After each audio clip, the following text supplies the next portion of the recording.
Welcome to another deep dive. Today we're going way back in time for this one, Yeah. to a story that I think a lot of people probably heard growing up in Sunday school. Right. We are going to be looking at the story of Abraham and Sarah, Hagar and Ishmael Yeah. from Genesis chapter 21. Feels good. And we are using the King James Version for this. Excellent. And we're also going to be taking a look at Matthew Henry's commentary on this, which is from 1710. Okay, great. So it should be interesting to see what kind of insights he brings to this. Yeah, that'll be great. I'm excited. So we're going to jump right into the action here. We got Abraham and Sarah. They're way past childbearing years, Mm-hmm. but God has promised them a son. Right. And this is, it's a big test of faith. Oh, definitely. Yeah. I mean, it's not just about believing the impossible, which is hard enough. Right. I mean, think about Sarah's reaction. Yeah. When she first hears this promise, she laughs. Yeah. It's like, come on, really? Yeah, After all this time? But then that laughter turns to joy when Isaac is born. Yeah. And it's really beautiful how Isaac's name actually means laughter. Oh, wow. So it encapsulates that journey Right. from doubt to overwhelming joy. That's really interesting. Yeah. It's like, when you work so hard for something that everybody's telling you is impossible, Right. and then all of a sudden it happens. Yeah, you finally reach that goal, and it's like, I can't believe it. Yeah, and they celebrate this in a big way. Oh, yeah. There's a grand feast when Isaac is weaned. Huge celebration. It's like they're saying, hey, look, everybody. Mm-hmm. We were told this was impossible, but look, God came through. Exactly. It's a public declaration of God's faithfulness. It's a powerful reminder that when we celebrate things, it's not just about the event itself, but about the beliefs and the hopes that made it possible. Yeah, I love that. Okay, so we've got this joyous arrival, but then the story kind of takes a turn here a little bit. Okay. We got to introduce Hagar, Sarah's Egyptian maidservant, and her son Ishmael, who is also Abraham's son. Okay, so we got a blended family dynamic here. Yeah, this is where it gets a little complicated. Yeah, and what's fascinating is even though this story is ancient, Yeah. the emotions are so relatable. I mean, we're talking jealousy, rivalry, insecurities. These are things that families deal with all the time. And then in verse 9, we see the tension just explode. Oh, boy. Sarah sees Ishmael mocking Isaac, and she loses it. Wow. Demands that they be cast out, Hagar and Ishmael. That's pretty extreme. Yeah, what was going on there? I mean, was that a typical reaction for the time? Well, we have to remember the cultural context. Okay. Inheritance and lineage were hugely important back then. Okay. And Isaac, as the child of promise, was the one who would inherit the covenant blessings. Right. So Sarah may have been really worried about Isaac's future, wanting to make sure that he got what was rightfully his. So it's not just about sibling rivalry, it's about protecting Isaac's destiny. Exactly. That's a lot of pressure on Isaac. It is. And you also have to remember Sarah waited decades for a child. Yeah. So all of her hopes and dreams are now focused on Isaac. So as harsh as her reaction seems, it comes from a place of deep maternal instinct Yeah, I guess that makes sense. and a desire to protect her son's future. I wonder how Abraham felt about all this. Oh, he's got to be torn up about this. Yeah. Genesis 21:11 says that this was very grievous in Abraham's sight because of his son Ishmael. Yeah, he loves both of his sons. It's a classic dilemma. How do you balance love, responsibility, loyalty, fairness when there's just no easy answer? And that's when God steps in. Right. God speaks to Abraham, Yeah. tells him to listen to Sarah, Okay. assures him that Isaac will carry the covenant Mm-hmm. and that Ishmael will also become a great nation. Wow. It's a reminder that even in the middle of these messy family dynamics, God is there, right. offering a way forward, Yeah. which may not be easy, but ultimately aligns with his plan. Yeah, I can imagine this was not an easy thing for Abraham to do. Oh, absolutely not. Yeah. I mean, sending Hagar and Ishmael away, that must have been tough. Oh, yeah. It's a powerful image of obedience and sacrifice. Yeah. Abraham trusts God even when it means making an incredibly hard choice.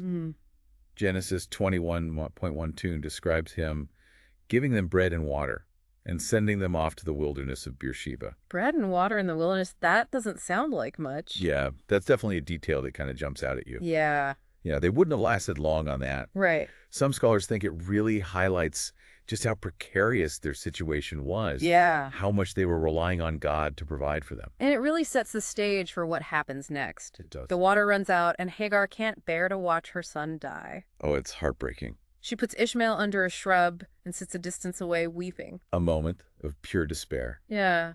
She's completely helpless, Yeah. can't protect her son from the harsh realities of the wilderness. Mm. And Matthew Henry makes an interesting connection here. Oh, yeah. Between Hagar's actions now and her behavior earlier in Genesis when she fled from Sarah. Oh, okay. He suggests her suffering in the wilderness is a consequence of her past choices. It adds another layer to Hagar's story. It does. She's not just a victim, Right. but someone wrestling with the results of her own decisions. Exactly. It makes you think about how our past choices can shape our present struggles. It really does. But even in this moment of darkness, God's compassion shines through. Yes. He hears Ishmael crying, Hmm. sends an angel to comfort Hagar. That's a powerful reminder that even when we're at our lowest, Yeah. God sees us and hears us. He does. The angel says, "What aileth thee, Hagar? Fear not, for God hath heard the voice of the lad where he is." And then the angel shows her the well of water. The miracle that saves them. It's interesting, though, that Yeah. the angel doesn't just poof, make water appear. Right. He tells Hagar to get up, Yeah. lift up the lad and hold him. So God provides, but he also wants us to participate in the miracle.